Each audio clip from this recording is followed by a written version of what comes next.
बिस्मिल्लाहिर्रहमानिर्रहीम। अस्सलाम वालेकुम। उर्दू स्टोरी प्लस में खुश आमदीद।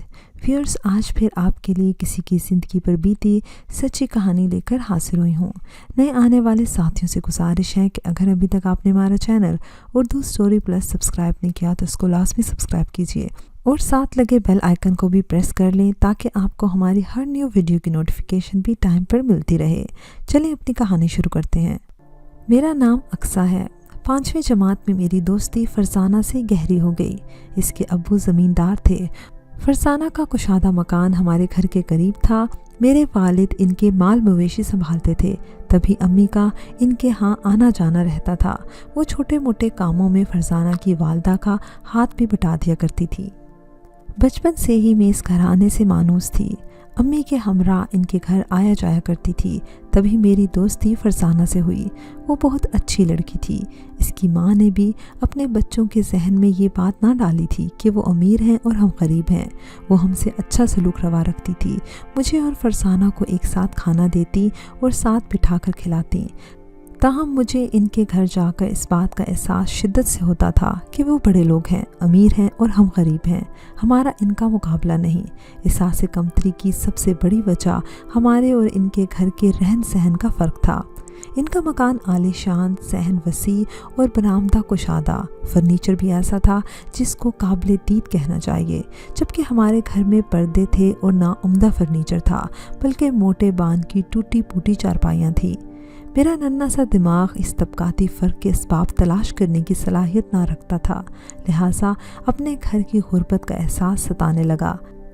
इन्हीं चीज़ों ने ऐसी हसरत को जन्म दिया कि जिसने छोटी सी उम्र में मेरे अंदर की दुनिया को तहबाला कर दिया।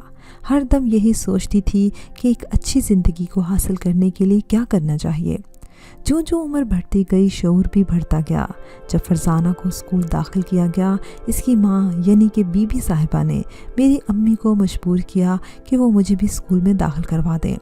बीबी साहिबा के मजबूर करने पर अम्मा ने स्कूल मुझे भेजा, जहाँ और लड़कियों को देखकर मेरे अंदर ज़िंदगी में आगे बढ़ने की उमंग पैदा हो गई। हमारी टीचर कहती थी कि तालीम हासिल करने से गुर्बत दूर हो जाती है और इंसान के हालात अच्छे हो सकते हैं।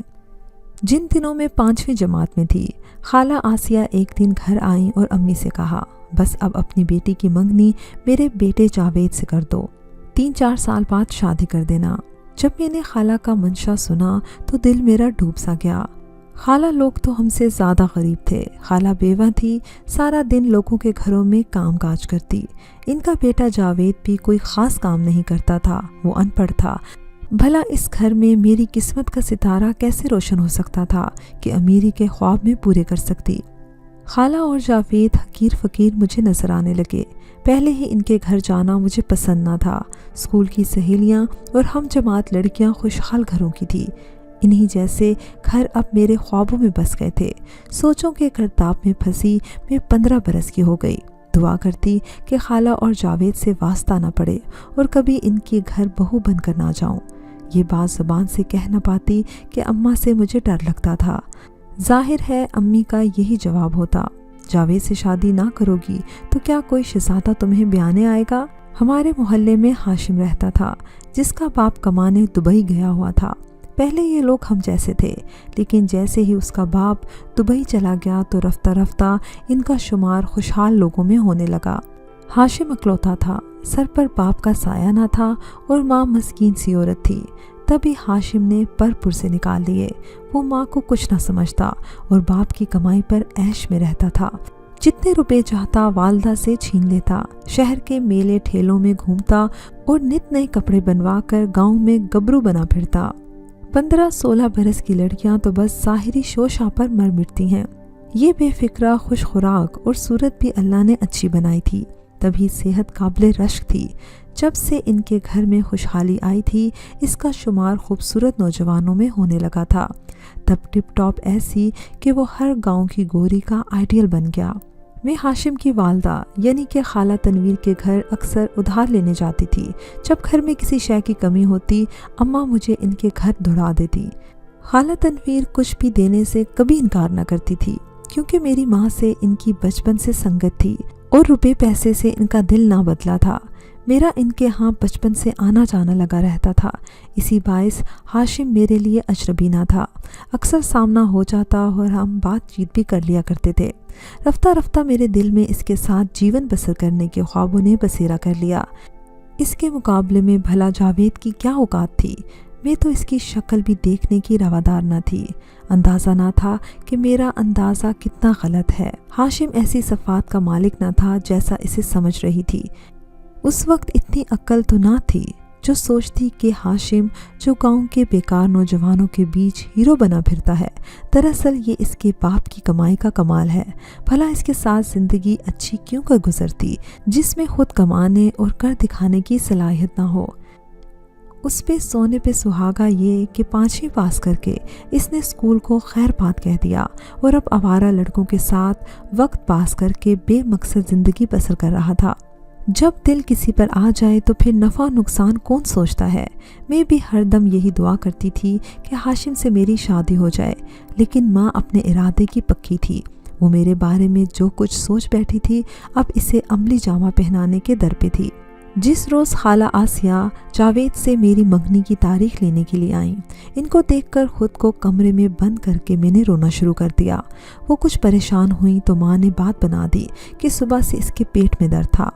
منگنی کا موضوع دھرا کا دھرا رہ گیا اور خالہ جلدی جلدی گھر کو چلی گئیں تاکہ میرے لیے دوا دارو بھجوا دیں۔ ان کے جانے کے بعد اماں نے دروازہ بجا کر کھلوایا اور کڑے تیوروں سے بولی، کیوں یہ کیا ڈرامہ ہے؟ میں بھی سمجھتی ہوں یہ بال دھوپ میں سفید نہیں کیے میں نے۔ موقع اچھا تھا، میں نے دل کی بات کہہ دی کہ اماں تم ٹھیک سمجھتی ہو، میں ہرگز تمہارے نکمے بھانجے اور غریب بہن کے گھر کو قبول نہیں کروں گی۔ یہاں بھی غربت، وہاں بھی وہی مفلسی کے عذاب۔ میرے لیے کسی کھاتے پیتے گھرانے کا رشتہ کیوں نہیں دیکھتی؟ ماں کی توقع نہ تھی کہ میرے منہ میں گز بھر کی زبان چھپی ہوئی ہے۔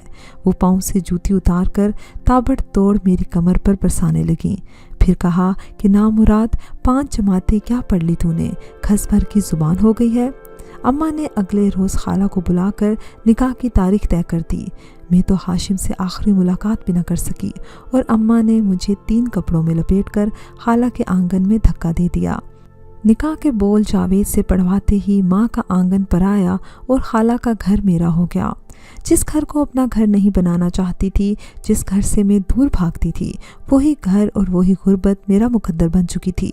دلہن بن کر ذرا خوش نہ تھی۔ مجھے تو ہاشم کی محبت روگ بن کر کھائی جاتی تھی۔ البتہ جاوید مجھے پا کر بہت خوش تھا۔ اس کے اندر ایک بڑی تبدیلی آ گئی۔ وہ اب کمانے کی فکر کرنے لگا تھا تاکہ مجھے خوشیاں دے سکے، اچھا کھانے اور پہننے کو مہیا کر سکے۔ اس نے شہر جا کر کام ڈھونڈ لیا۔ صبح کا گیا وہ رات کو لوٹتا۔ تنخواہ اس کی 8,000 روپے تھی، جو ہمارے گزارے کے لیے بہت تھی، لیکن اس تنخواہ میں صرف گزارا ہو سکتا تھا، اچھا مکان نہیں بن سکتا تھا۔ گھر میں ٹی وی، فریج اور صوفہ سیٹ نہیں آ سکتے تھے۔ مخمل اور ریشم کے کپڑے بھی نہیں خریدے جا سکتے تھے، زیور تو دور کی بات تھی۔ وہ خواب جو میں نے کنوارے پن میں دیکھے تو وہ اب ایک بچی کی ماں ہونے کے باوجود میرا پیچھا کر رہے تھے۔ میں اب بھی جب موقع ملتا خالہ تنویر کے گھر چلی جاتی اور ہاشم کا دیدار کر لیتی۔ وہ میری نگاہوں کو خوب سمجھتا تھا اور بات چیت کا کوئی موقع ہاتھ سے نہ جانے دیتا تھا۔ جاوید ایک سیدھا سادہ لڑکا تھا۔ وہ مجھے ہر حال میں خوش دیکھنا چاہتا تھا۔ اپنے اوپر کچھ خرچ نہ کرتا، لیکن میرے لیے کچھ نہ کچھ ضرور لاتا۔ ادھر میں تھی کہ اس کی کوئی بات، کوئی ادا مجھے اچھی نہ لگتی تھی۔ ایک روز میری بیٹی مہنور، جو صرف 1.5 برس کی تھی، بیمار پڑ گئی۔ اسے تیز بخار تھا۔ میں گھبرا گئی۔ جاوید شہر کام پر گیا ہوا تھا اور ساس اپنے بھائی سے ملنے دوسرے گاؤں گئی ہوئی تھی۔ تبھی ننھی مہنور کو باہوں میں لے کر گاؤں کے حکیم صاحب کے گھر جانے کو اکیلی ہی نکل پڑی۔ بدقسمتی سے راستے میں مجھے ہاشم مل گیا۔ اس نے پوچھا، کیا بات ہے، کدھر جا رہی ہو اور کیوں اتنی پریشان دکھ رہی ہو؟ میری مہنور بیمار پڑ گئی ہے، حکیم صاحب کو دکھانے کے لیے جا رہی ہوں۔ بولا میری موٹر سائیکل پر بیٹھ جاؤ، میں لے چلتا ہوں۔ دھوپ میں پیدل چلو گی تو بچی کو اور تیز بخار چڑھ جائے گا۔ نہیں ہاشم، کسی نے دیکھ لیا تو کیا ہوا؟ ہم کوئی چوری کرنے جا رہے ہیں؟ کیا گاؤں کے لوگ ہم کو نہیں جانتے؟ تیری بچی کو بخار ہے، میری مان تو حکیم صاحب کو رہنے دے، میرے ساتھ چل، میں اسے شہر ڈاکٹر کو دکھاتا ہوں۔ चल चल बैठ जा मेरी मोटरसाइकिल पर, डर नहीं, कोई नहीं देखने वाला, और तेरा शोहर तो यूं भी शहर गया हुआ है, रात को ही लौटेगा, हम अभी घंटे में लौट आते हैं। ममता की मारी ने इसकी बात मान ली या कि लाशऊरी तौर पर हाशिम की रफाकत में जा रही थी। वो मुझे शहर ले आया, डॉक्टर को दिखाकर हमने दवाई ली, और जब लौट रहे थे तो एक जगह मोटर बाइक रोक कर इसने कहा, आइसक्रीम खाओगी? चल आ खा ले, अभी महानूर की तबीयत भी कुछ बेहतर है, यहाँ की बहुत मशहूर आइसक्रीम है। मेरा हलक प्यास से खुश्क हो रहा था। मैं इसके साथ आइसक्रीम बार के हॉल में चली गई। यहाँ गोल छोटी मेज़ों के इर्द गिर्द 3-4 कुर्सियाँ लगी हुई थी। हम एक मेज़ के गिर्द बैठ गए। इसने आइसक्रीम का ऑर्डर दिया। अभी एक चम्मच ही मैंने खाया था कि सामने वाली मेज़ पर 2 आदमी आकर बैठ गए। जिस शख्स का रुख बिल्कुल मेरे सामने था, जब इसकी नज़र मुझ पर पड़ी तो मेरी जान ही निकल गई। वो जावेद था और मुझे यूं घूर रहा था जैसे दिन में कोई भयानक ख्वाब देख रहा हो। इसे यकीन न आ रहा था कि ये मैं हूँ। एक ही लम्हे बाद वो उठ खड़ा हुआ। इसने अपने साथी से कुछ कहा और हॉल से निकल गया। अब काटो तो लहू नहीं बदन में। मैंने हाशिम से कहा, हरगिज़ मैं घर ना जाऊंगी। जावेद अब सीधा घर जाएगा और यकीनन आज ये मुझे मार डालेगा। हाशिम खासा घबरा गया, ताहम इसने अपने हवास पर काबू पाया और कहने लगा, इतनी हिम्मत इसमें नहीं है कि तुमको मार डाले। ज़्यादा से ज़्यादा ये होगा कि तुम्हें तलाक दे देगा। तो मैं भी यही चाहता हूँ। मेरी वजह से होगी ना तुमको तलाक, तो मैं ही कर लूँगा तुमसे शादी। डर नहीं, और घर भी ना जा, बल्कि अपने मामू के घर चली जा। तेरी माँ उधर ही होगी और सास भी। सारा माजरा अम्मा से कह दे, जो होगा देखा जाएगा। मैंने भी आफियत इसी में जानी और कोई हल न था। मोटरसाइकिल पर हाशिम ने मुझे मामू के घर के सामने उतार दिया, जहाँ खाला और अम्मी मौजूद मिली, क्योंकि मामू की तबीयत ठीक न थी और दोनों बहनें इनको पूछने के लिए आई हुई थी। चाहते ही मैं रोने लगी। माँ का हाथ पकड़कर महानूर के माथे पर रखा कि देख अम्मा, ये कैसी बुखार में तप रही है, डॉक्टर के पास ले जाना ज़रूरी था और डॉक्टर का क्लिनिक शहर में है। मैं जा ही रही थी कि रास्ते में मुझे हाशिम मिल गया। तो मैंने हाशिम से कहा कि मुझे क्लिनिक ले चलो, रात को जावेद आएगा, तब तक ना जाने बच्ची का क्या हाल हो जाए। शहर में जावेद ने मुझे हाशिम के साथ देख लिया है, वो अब मेरा बहुत बुरा असर करेगा। मैं अब घर ना जाऊंगी। खाला भी तावील सुनकर कुछ परेशान हो गई। कहने लगी, आपा तुम इसे अपने साथ ले जाओ, मैं घर जाकर पहले जावेद का मूड देख लूँ, समझा बुझाकर बेटे का गुस्सा ठंडा कर लूं, तो इसको आकर तुम्हारे घर से ले जाऊंगी। माँ ने भी आफियत इसी में जानी। मैं अपनी माँ के साथ इनके घर और खाला अपने घर चली गई। खुदा जाने खाला और जावेद के माबैन क्या बातें हुईं। इसने मुझे 3 दिन बाद तलाक भिजवा दी। दोनों का यही कहना था कि बेशक महानूर मर जाती, लेकिन तुमको हरगिज़ हाशिम के साथ इसके मोटरसाइकिल पर बैठकर शहर ना जाना चाहिए था। ये तुमने बहुत बड़ी गलती की है। आखिर वो गैर था, क्या लगता था तुम्हारा जो तुम इसके हमरा चली गई। तलाक मिल गई। मलाल थोड़ा सा और खुशी ज़्यादा थी कि जो ख्वाब देख रही थी अब इसकी ताबीर मिल जाएगी। लेकिन अंदेशा महानूर के बारे में था कि कहीं जावेद ने इस नन्ही सी जान को मुझसे छीन लिया तो मैं कैसे जी पाऊंगी। जावेद ने बच्ची का मुतालबा भी ना किया। मेरी जान में जान आ गई और साल भर में अपनी वालदा के घर रही। इस दौरान जब मौका मिलता हाशिम से मुलाकात की कोशिश करती। बिलाखिर मेरा निकाह हाशिम से हो गया। मुझे मेरे ख्वाब की ताबीर मिल गई। चंद दिन खुशहाली के नसीब में थे, सो देख लिए। मेरी शादी के 2 साल बाद ससुर साहब के बारे में इत्तला आ गई कि वो दुबई में कार एक्सीडेंट में फौत हो गए हैं। इनकी वफ़ात के बाद ही खाला तनवीर और हाशिम की खुशबख्ती का सूरज भी गरूब हो गया। जब दरहम ही कमाने वाला ना रहा तो आहिस्ता आहिस्ता जमा पूंजी ख़त्म होने लगी। ऐसी जमा पूंजी कब तक साथ देती है कि जब अखराजात होते जाएं लेकिन ज़रिया आमदनी ना हो। हाशिम को कोई हुनर ना आता था, वो सिर्फ 5वीं पास था, तो उसको क्या नौकरी मिलती। ठाठ से जीने की आदत पड़ चुकी थी। अब मट्टी ढोने या चौकीदारी करने में इज्जत जाती थी। मौसूफ घर में निकम्मे बैठे रहते। पहले माँ का जेवर बेचा, फिर घर का फर्नीचर और आखिर में मकान भी बेच डाला। खुद कराए के बोसीदा से मकान में रिहाइश अख्तियार कर ली। हर बार कहते थे कि इस सरमाए से कारोबार करूँगा। कारोबार का सलीका ना था। जब रकम जेब में आती उबाश दोस्त उनको घेर लेते और वो रुपया पैसा भी ज़ाया हो जाता, जिससे कारोबार का ख्याल करके घर बार और कीमती अशिया फ़रोख्त की थी। आखिरकार कंगाल हो गए। खाला तनवीर ने दिल को ऐसा सदमा लगाया कि 3 साल बाद ही वो अल्लाह को प्यारी हो गई। अब वही मैं थी, वही गुर्बत थी और मेरा नकम्मा नखट्टू शोहर हाशिम था, जो कभी मेरे ख्वाबों का शहज़ादा हुआ करता था। अब पता चला कि मोहब्बत कुछ नहीं, असल अहमियत तो मर्द की कमाई की होती है। हाशिम ने तो सिर्फ दिखावे का प्यार किया था। इसने भी दिल से महानूर को बेटी तस्लीम ना किया, क्योंकि ये इसकी बेटी ना थी। मुझे बहुत जल्द इल्म हो गया कि मेरी बच्ची से झूठा प्यार जतलाता है। एक रोज़ इसने इस अमर का सबूत भी दे दिया।